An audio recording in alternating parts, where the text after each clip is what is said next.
Welcome, friends, to the Generations broadcast. My name is Kevin Swanson. I'm a homeschool father of 5. We're raising our children out here in the eastern plains of Colorado. During the decline of Western civilization, the breakdown of faith, family, and freedom, the breakdown of education, the breakdown of the character of the nation, and inevitably we're seeing a breakdown of our systems because of the breakdown of the character of the nation. That's kind of the core issue. That's why we continually get back to the solutions, the biblical solutions provided in the Word of God. And that ultimately is parental involvement in the education of our children and the teaching of the fear of God as the beginning of wisdom and knowledge, as the beginning of character, the very, very root of character. And if schools propound to teach a little bit on character, but will not teach the fear of God as the beginning of character, that's a joke. It's just a joke. You're not going to get character sans the fear of God, because the fear of God is the beginning of wisdom and knowledge, per Proverbs 9:6 and Proverbs 1:7. Well, friends, we're going to talk a little bit more about education today. Common Core apparently is something that is the latest and greatest from the top. That is the centralized system, the National Department of Education, trying to impose this on school districts all around the United States. And this has been happening, Dave, since roughly Goals 2000 was attempting it in the 1990s, then on to No Child Left Behind, and now it's Common Core. It's just one new project the Emperor's New Clothes Makers are putting together after another. I mean, you have to get some new brochures out at least every 5 to 6 years. I mean, let's face it. If you're going to, fake like you're trying to solve problems, as the Emperor's New Clothes Makers are like to do, then you're going to have to need some decent propaganda. Well, Kevin, I'd say this has been going on since since the 80s, when Ronald Reagan wanted to shut down the Department of Education. I don't know if you remember this. It was one of his objectives, was to get the federal government out of education, get it back to the states and to the people, rather than have a federal bureaucracy overlooking it and trying to coordinate it. But it was Bill Bennett who convinced the president, after he was given the job of shutting it down, and told Ronald Reagan, no, you can't shut it down. It'll create riots in the street. Awful things will be happening. People will be rioting. Kids will be doing kid-like things, and dogs will be sleeping with cats. And so Bill Bennett actually convinced Ronald Reagan that what we should do is instead try and get in front of the zeitgeist of the public education push, and to try and direct it. Well, ever since we didn't shut it down, it's grown. Between 2000 and 2008, Dave, remember that the size of the Department of Education, at least as far as its funding is concerned, tripled in size. That is, friends, during George W. Bush's reign as George II, as President of the United States, between 2000 and 2008, the size of the Department of Education tripled in terms of its monies, and the amount of money that is appropriated to higher education, I think, increased at a rate of 600%. And that was No Child Left Behind, right? Yeah, that was between 2000 and 2008. And in case people think that Republicans are like to decentralize, they're not. They don't. I thought No Child Left Behind was unconstitutional because it dealt with the rapture, right? These kids were going to be left behind? No. That you're confusing. Yeah, that's the other thing. Oh, no! This is. I don't think he borrowed that from Tim LaHaye. Okay. I don't think so. Maybe I just assumed. No, I think you just assumed that. All right. So Common Core is the latest and the greatest, and Dave, it's pretty sad. It's pretty sad. Now, my major problem is the centralization of education is no way to solve education's problems. And many of you have heard my take on that, but you centralize control over anything, you're going to wind up destroying it eventually, and that's what's happening, friends, because the system of centralization and standardization that's been imposed upon our children, our schools for the last 30, 40, 50 years has not produced good results. It's never produced good results, and it has continually disenfranchised local control and family involvement, parental involvement in the education of children. For this reason, it's a bad idea. Just that simple. It's just a bad idea. Now, of course, the centrists and the socialists come back and say, no. Salvation comes from highly powerful centralized states. Orwellian state needs to take over everything. And at that point, it can establish standards for education that will solve all problems for everybody. But as it turns out, God doesn't make everybody equal. It doesn't make everybody the same. We don't come out of the womb all with the very, very same gifts, talents, and abilities. And people learn at different speeds, and they have different learning patterns. They have different.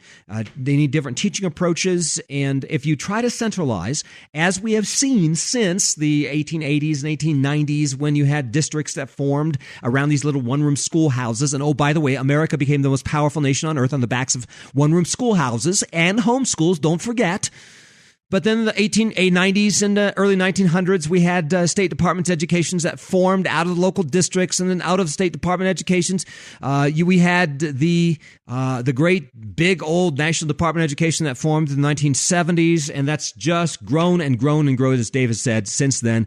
And now we have these large centralized systems, and we have the highest illiteracy rate probably in the history of the nation. If we look back into the 1700s and 1800s, you find that people were pretty literate in general, and people understood really big words, and they could follow really long sentences. Dave, remember the time that I compared the Barack Obama State of the Union address to the presidential address of George Washington from the 1780s?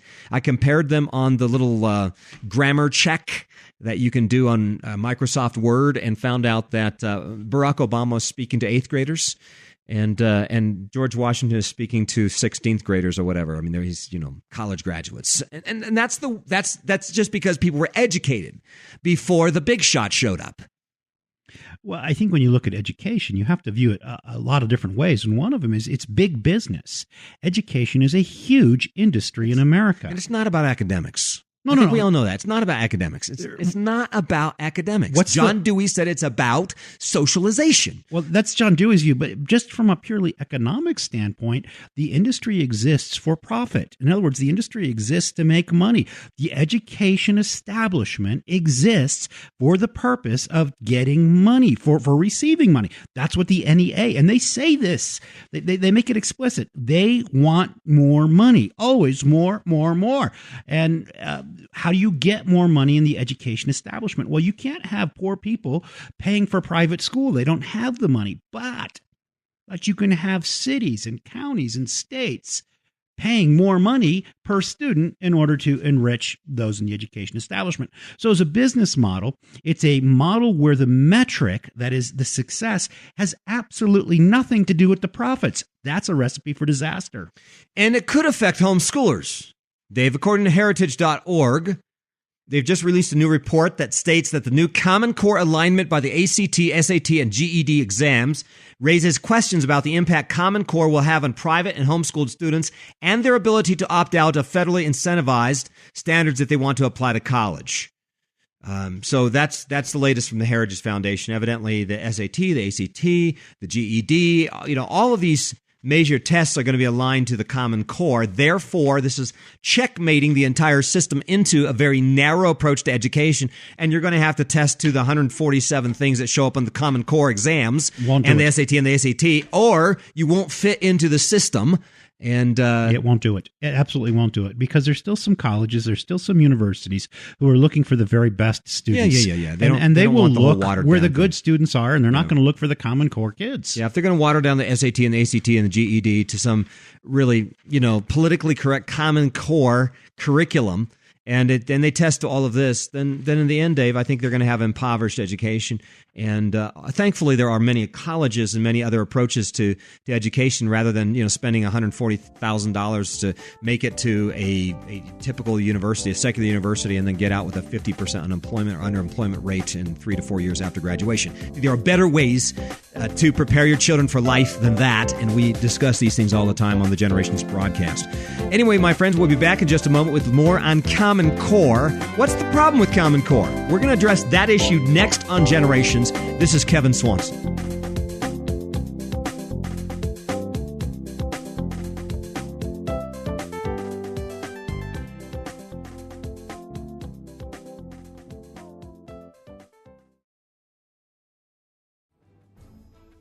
Folks, one of the passions we have on this radio program is to see a Malachi 4 revival in the hearts of fathers and sons across America.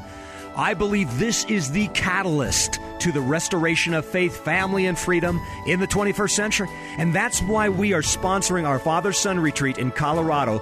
And folks, we have selected the most inspiring, visionary speakers we can find for this Father-Son Retreat. And you will enjoy inspiring talks, Father-Son Olympics, hiking, swimming, sports, and most importantly, time away with your son in the Colorado mountains. The event takes place at one of the very best mountain resorts in Colorado, the Crooked Creek Ranch, nestled in a stunning mountain range near Fraser. Please register today at check.org on the web for this once-in-a-lifetime experience for you and your son. That's check.org on the web, chec.org, or call 877-842-2432. That's 877-842-2432 to be a part of the Father-Son Retreat.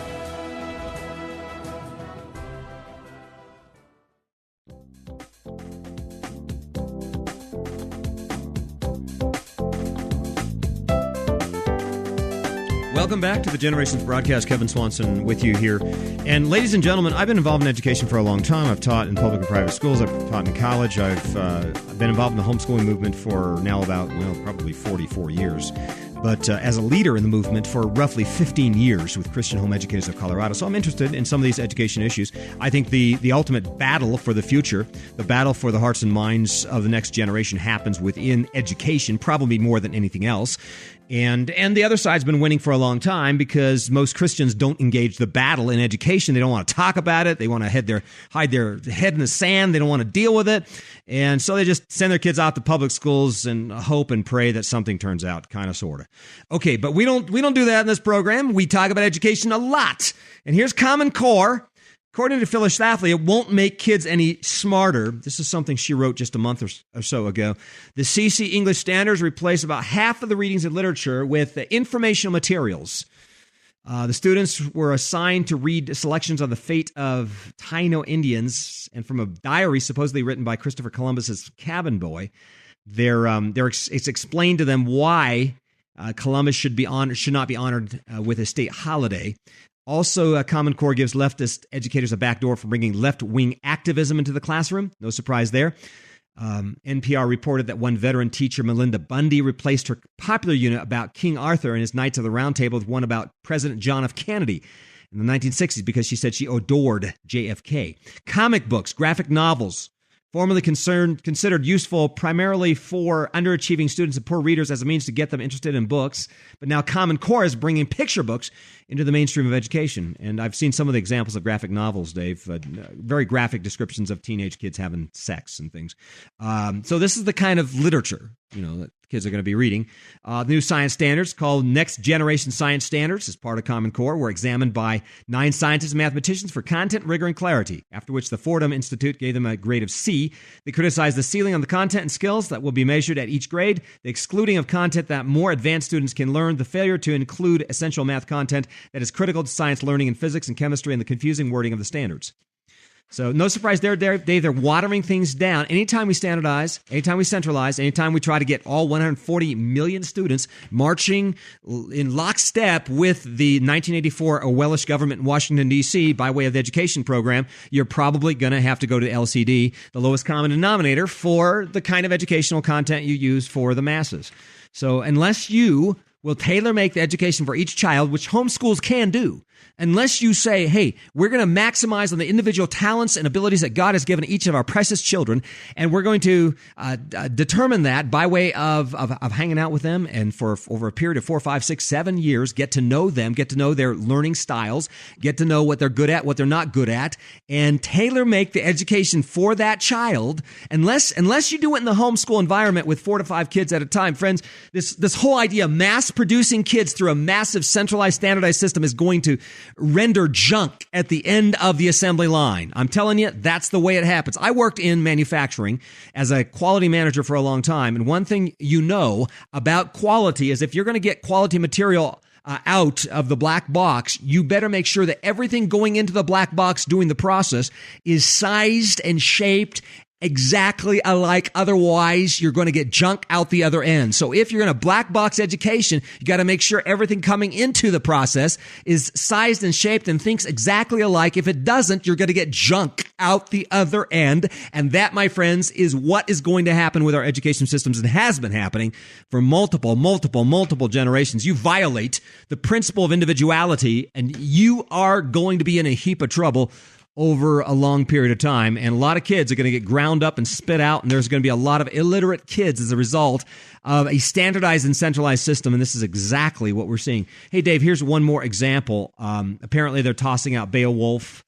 Beowulf's no good anymore as part of the standards. Proponents of evolution, man-made climate change, are ecstatic about the new Common Core science standards. Okay, it's not rigorous in terms of science. Okay, it's not rigorous in terms of science. They're not teaching the good chemistry and physics or the math appropriate for it, but they're also teaching the politically correct stuff. And it just makes the liberals so excited. Think about what Al Gore is going through right now. So Dave, they replace science with science fiction in that way. Yeah, they've brought in the whole literature curriculum at the same time. It's more fun, yeah. You know, you're right. You could just watch episodes of Star Trek. And that would count as both your math and your science and fine arts and literature and everything. Yeah, right. Yeah, exactly. If only we could find those crystals that we could build our warp drive with.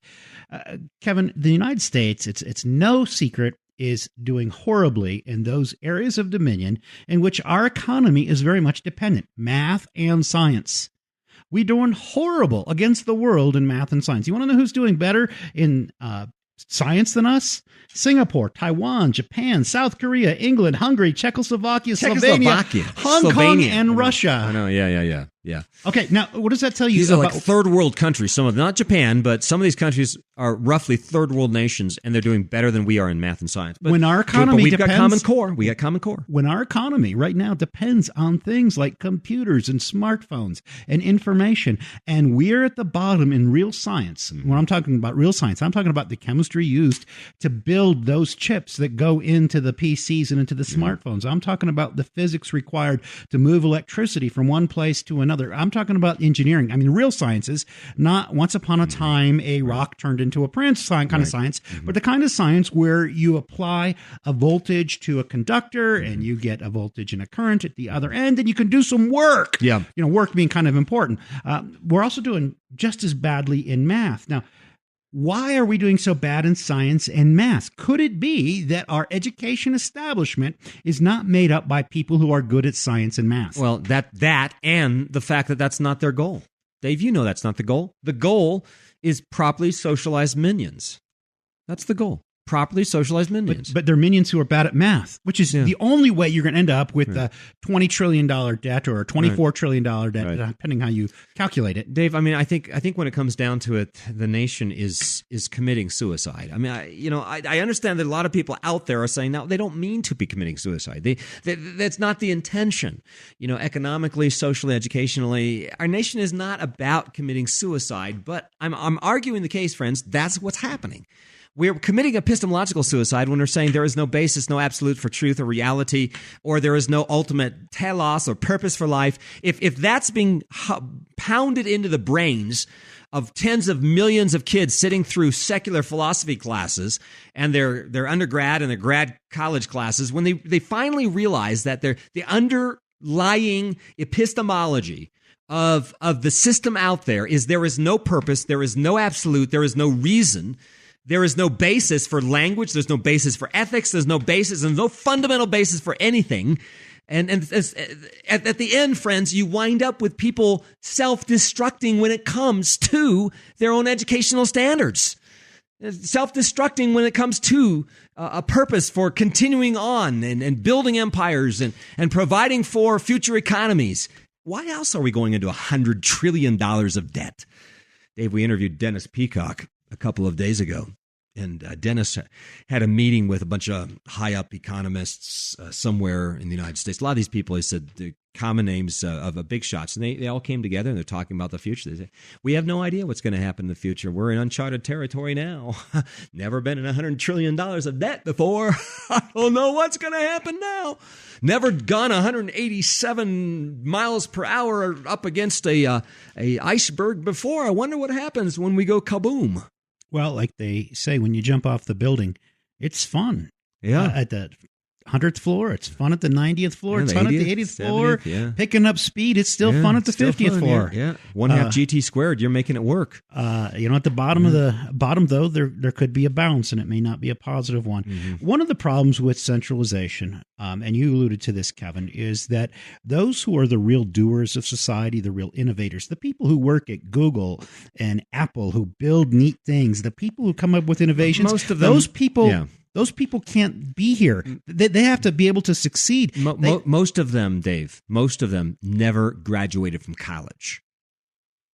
Well, Most of the people actually do things. the CEOs Okay. do. I'm talking about some of the engineers. Okay. I'm talking about the rank and file. the rank and file who are doing the work, who are really they're innovating at a technological level. Those people their creativity and their ability will not be enhanced by a program. Rather, it'll be stifled by a program like Common Core. Rather than let the eagles soar, you're telling the eagles that they got to stay on the ground with the turkeys. Yep. And that is the lowest common denominator thing. That's devastating to a Thankfully, society. Dave, there are people who make it out of the box. I mean, think of Louis L'Amour. He gets bored of the school at 11 years of age. He gets bored of school and he travels the world and becomes the most famous novelist of all time. He sold more, according to my Guinness Book of World Records, he sold more novels than anybody else. Traveled the world at 11 years of age. Got out of there. And you think about the guy who developed the lights, Edison.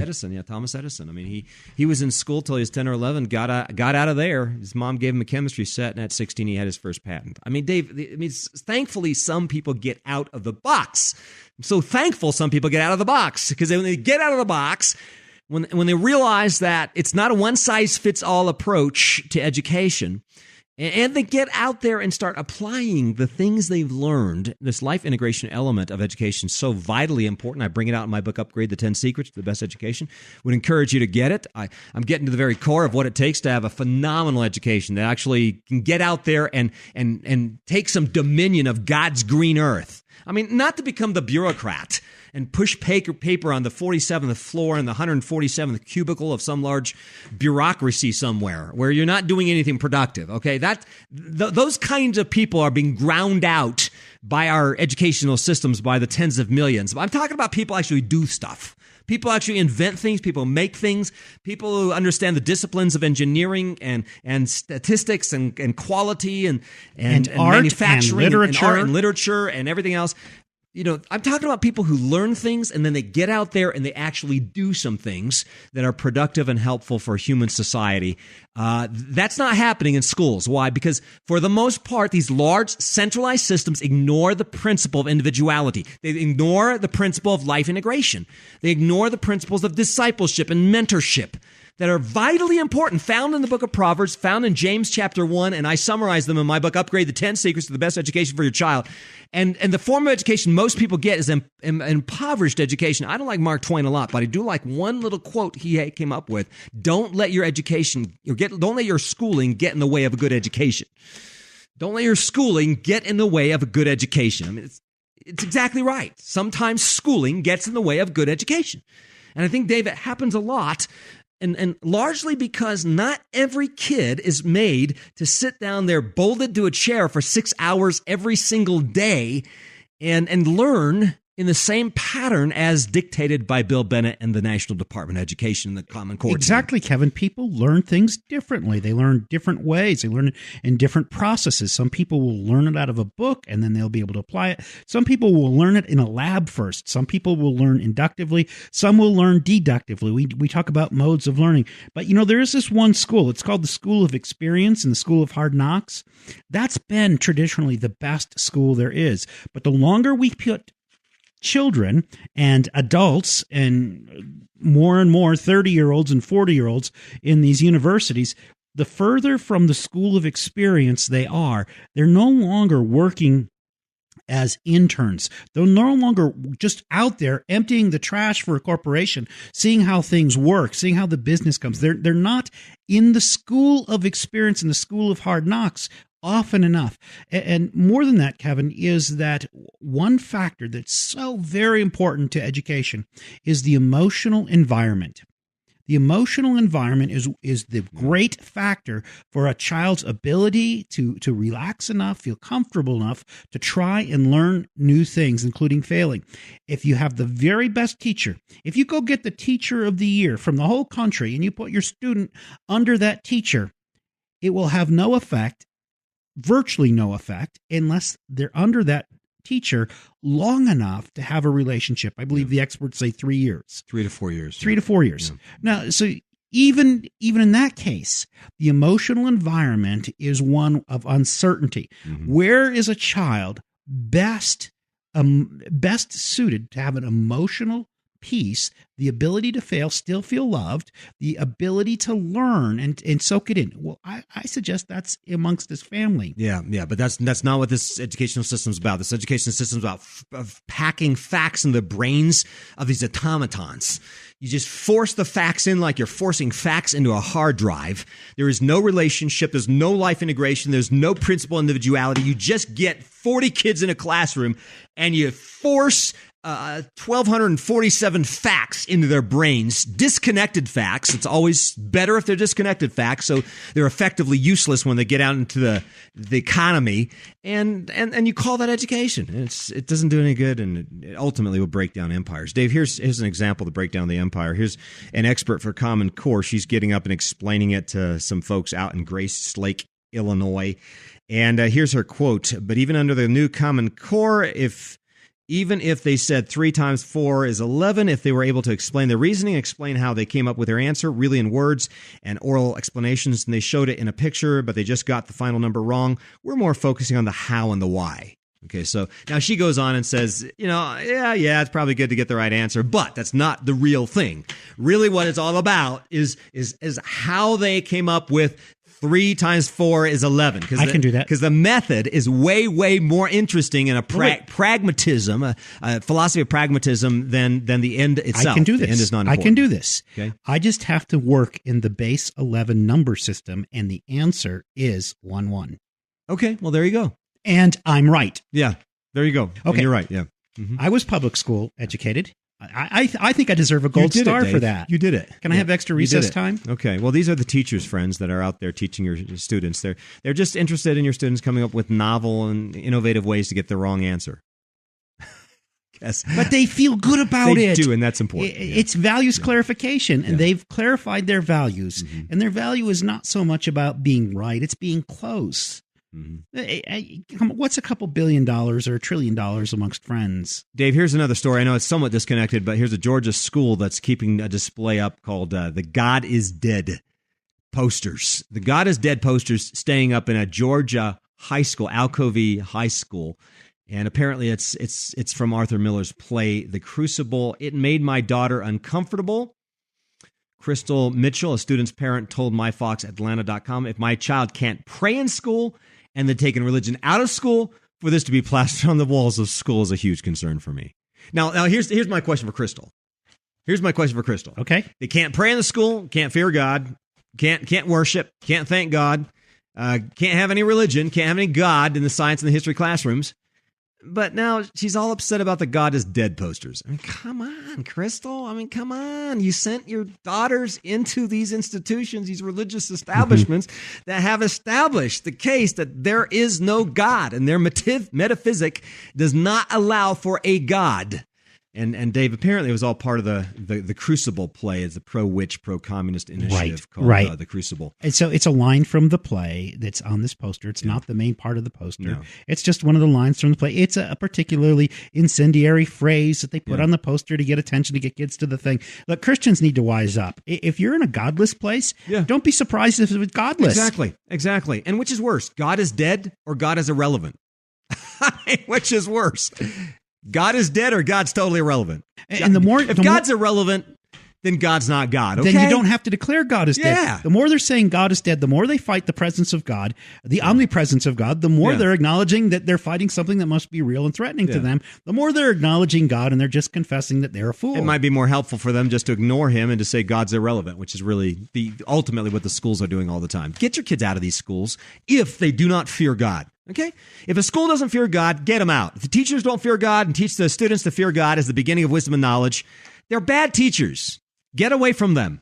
Okay, I think that's one of the fairest statements anybody can make on this program. No one can say that I'm narrowing the application. And I know there are a lot of Christians that keep their kids in these public schools that refuse to worship and praise and fear the true and living God. But I say get your kids out of these places and give your children an education in the fear of God. By the way, I've done an extensive survey of what the church fathers, all the way back to the first couple, 2-3 centuries, have said about education for kids. Inevitably, it's teach your children the fear of God as the beginning of wisdom and knowledge in their education. Whatever you do, don't give them any other kind of a pagan education that is absent of the fear of God, even the education based in the ideas of Plato and Aristotle. This is what the church fathers have said. And I'm standing on 2,000 years of decent Orthodox Christianity when I say get your kids out of these foul secular schools that refuse to acknowledge God as important, let alone fear him and worship him. Kevin, it's hard to believe. I think teaching your kids the fear of God is even more important than teaching them math. There it is. And Solomon stands with you, as does God, assuming that the book of Proverbs is inspired, and I believe it is. All right, grab a copy of my book, Upgrade, the 10 Secrets to the Best Education for Your Child, at our website, kevinswanson.com. If you're interested in a good education for your children, if you're a parent and you're concerned about your kids and you love your kids, this is a very, very important area of, in fact, probably the most important area of inquiry you should ever engage in your entire lifetime. Get into the issue of education. Be sure you get into it. Be sure you get a couple of good books on the issue, because you as a parent, mom, dad, you are responsible before Almighty God for the kind of education you give your children. I recommend you get some good books on what constitutes a biblical education, a good education. And one of the books I would recommend is mine, Upgrade, the 10 Secrets to the Best Education for Your Child. Available at my website, kevinswanson.com. Again, Upgrade. Get it now at kevinswanson.com. This is Kevin Swanson, inviting you back again next time as we continue to lay down a vision for the next generation.